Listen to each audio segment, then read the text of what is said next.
Hello, ladies and gentlemen. Eddie Marcus here again. And this message is for the workers of the world. I'm so glad that I can share with you something perhaps that you have not recognized and definitely not respected yourselves as being one of God's most precious children that's on the face of this earth. You are workers. As I've indicated, and now you know, you are responsible for everything that God didn't make on this earth that is on this earth. You. And that's a very good thing. But you know, as we were talking about change, we're talking about changing the systems because it's absolutely necessary. That is because people are not familiar with the power that they have. You know, there was a time, I believe, they said that heaven was something that was absolutely fantastic. But what I've learned, and I'd like to share with all of you, is that there is a heaven within and there's a heaven without. And the scripture tells us, for those of you who believe in Christianity, that the heaven that is within is more or less a guide to teach you and to help you make the decisions outside of your body that would reflect what we call heavenliness. Yes, it takes you about as close to heaven as you can get in the physical form. It's kind of very special. But now, when it comes down to the heaven outside, and I say this because individually, even though heaven might be within you, the measure, the degree that you might have is determined by what you know and how you allow it to be what it is or how you respect it. Some of you got more respect for it than others. Some of you don't even know anything about it. And so you act just like a demon because you don't know love. Just the other evening, I understand that there was a State of the Union for the United States of America. And Donald Trump, being the president of the United States, and the Republican Party, uh, the party that he's associated with, I hear that the Democrats wanted to stay away from it.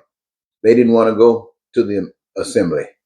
They didn't want to be associated with it because they knew that Trump would be lying. Three-fourths of everything that comes out of his mouth would be lies.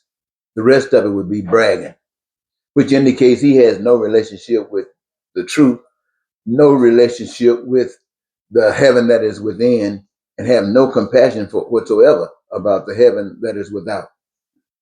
And so they decided to not attend.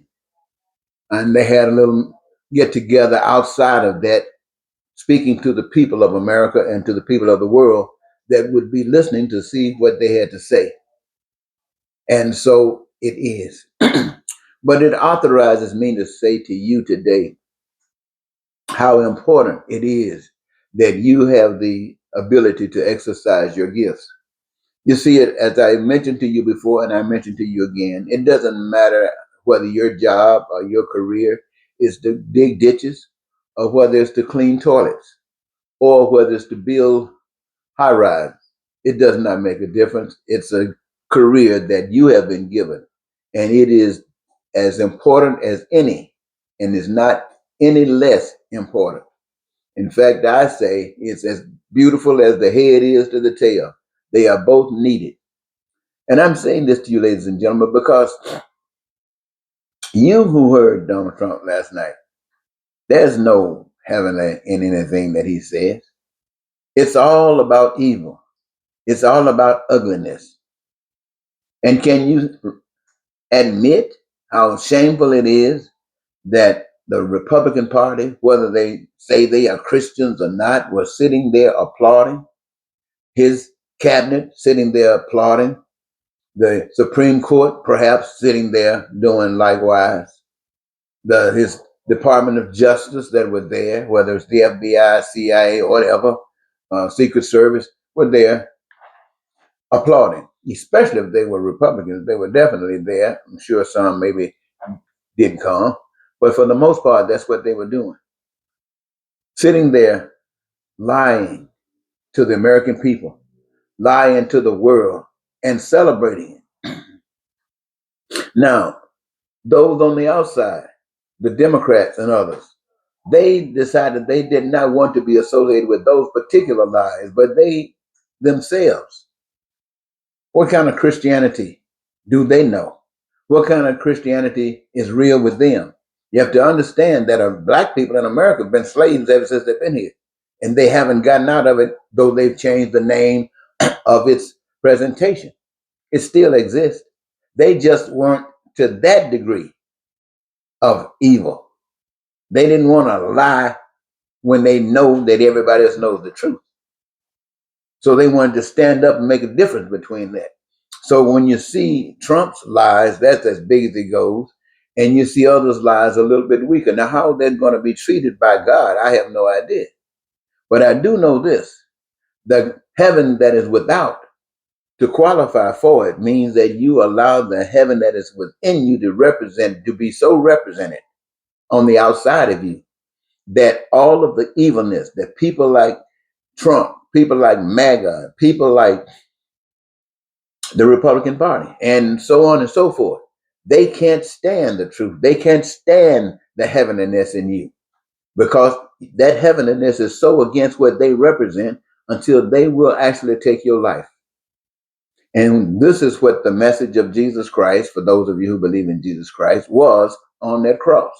He was saying to the world, it doesn't matter whether you're talking about the government. It doesn't matter whether you're talking to people who say they know God, and their lies will put you on that cross. And if you are real, there's no other place for you to go but on that cross. Now, you've heard that God took some people and just took them away. Is that true? I can only say the other folks didn't know where he went. So they said, and it doesn't matter to me, but I do know, because you and I both know, that here on this earth, good men like Dr. King, like Malcolm X, like Medgar Evers, like even John F. Kennedy, he probably had some problems like we all do. None of us are perfect, but they took him out. Why? Because evilness, the plans of the devil, the plans of Satan could not operate with these voices around. And so their dying was an indication to the whole world that what they represented was actually worth what happened to them on this earth. And if this happened to them on this earth, that means that heavenliness is guaranteed to them outside of the body. So, ladies and gentlemen, this is just something I wanted to throw at you. But I don't want to leave you just there. I want you to know that it's important that you engage yourself. All of the people on earth, workers. We realize that the babies and people that are handicapped and people that are too old don't get a chance to, but those that are old have worked. Those who are young are going to work. And so this is establishing the process by which this heavenliness takes place. You see, when everybody is working, everybody participates, especially since you've been blessed with the love that you're doing. I was just thinking, how is it that a football player, basketball player can love what they do and then get paid hundreds of millions of dollars? When you dig in your ditch, when you cleaning your toilet or cleaning people's toilet, you making less than minimum wage. See, all of that stuff, my friends, is crooked. It's not on you. It's on someone else who has the responsibility of making sure that this stuff does not go like this. And on the other hand, it has the responsibility of those of you who do not have anything but to stand up and disassociate yourselves, like they didn't hear Trump. Disassociate yourself from the poverty, the crime and violence that takes place by standing up and representing that everybody that works is entitled to the same life. And I mean life that anybody is entitled to. Now, people talk about Christianity all the time. It doesn't mean anything. You got people who are not in government, people who are not in politics, just simple households who call themselves Christians.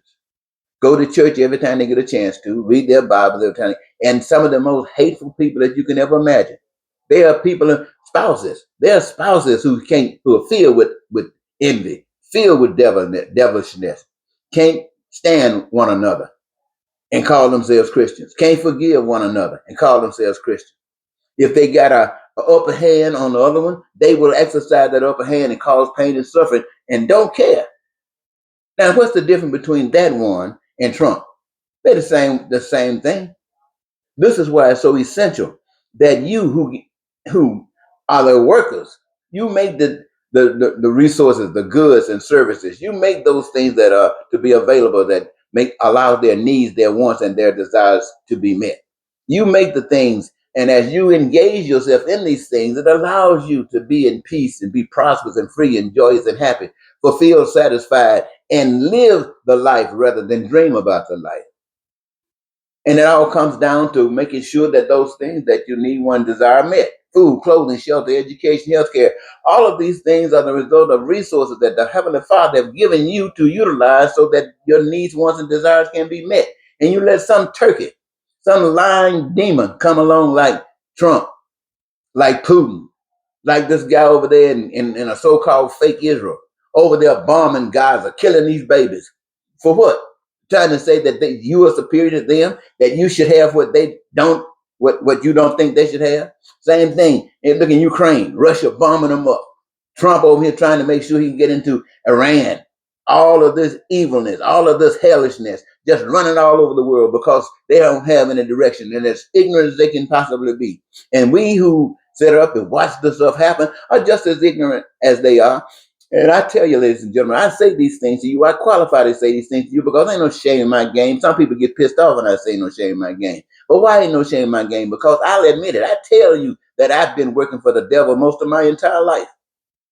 And if you say, what haven't you done for the devil? I tell you, well, I haven't taken anyone's life. I've started to, tried to, but something happened to prevent me from doing that. So whatever anybody has done, I might as well say I've done it too. But that doesn't prevent me from standing to you and giving you the truth that I've accepted. I've accepted the truth. I decided that I would forgive you and ask that you forgive everybody else. I decided that I'm not going to take this stuff sitting down, just acting like I'm just complicit because I'm afraid. I'm not afraid. I am led by the power of the creation of this earth. You are as well, but you don't know it. You got to start knowing, ladies and gentlemen. I know you haven't had anyone to tell you this, but it is time that we stop abusing people. It's time we stop putting ourselves so we can have an advantage over people. I have learned that if one person doesn't have a thing and another person got 25 cents, they're going to make that 25 cents make them superior to the one who has nothing. No, that stuff has got to stop, and it's going to stop by you, the people. You, the people, changing your mind. You, the people, making the decision that the lies are not going to work anymore. You're the people, when you start saying that the things, well, because you love what you do, you're going to make sure it's done right. Doctors are going to stop trying to rip people off by making them fake tail medication. People who talk about big pharma, but who have come up with solutions, but they still can't tell you what the solution is because they want to get their cut too. All of that got to end, ladies and gentlemen. At least that's my advocacy. You might not end it. I ain't going to get mad with you. I can't beat you. I can't whoop you. I can't force you to do anything. God allows you to do it, but God got a plan for you who can't change, who refuse to change, who just want to keep on walking and talking, thinking that you got something going on over and superior to God. Anybody that's going down there hurting other folks, causing pain and suffering to other people, what right do you have for somebody to forgive you? But still, forgiveness is required. Forgiveness is the beginning for you saying, I'm sorry. Forgiveness is when you can turn to God and God look at you and say, well, if you're real, ignore your pain and suffering. Ignore what the pain and suffering that you caused. If you can't forgive, everything that comes on you deserve it. You're bringing it to yourself. Now, I want you to know, ladies and gentlemen, that I just needed to take this moment in time and say these things to you, but this is just another step until we can change, until we take the necessary action to make sure that that Constitution does not bind us to anything that denies God's right. That our love for any religion does not bind us from living the way God would have us live. And that is to bring joy to one another. This thing, ladies and gentlemen, is about you and I looking after one another and protecting each other from anything that would mess over us. Now, I hope I've said something worthwhile. I know I'm leaving out something for tomorrow. I'll be back tomorrow. But I want to thank you so very much for giving me this your attention on this day. And until tomorrow, I'll say goodbye for now.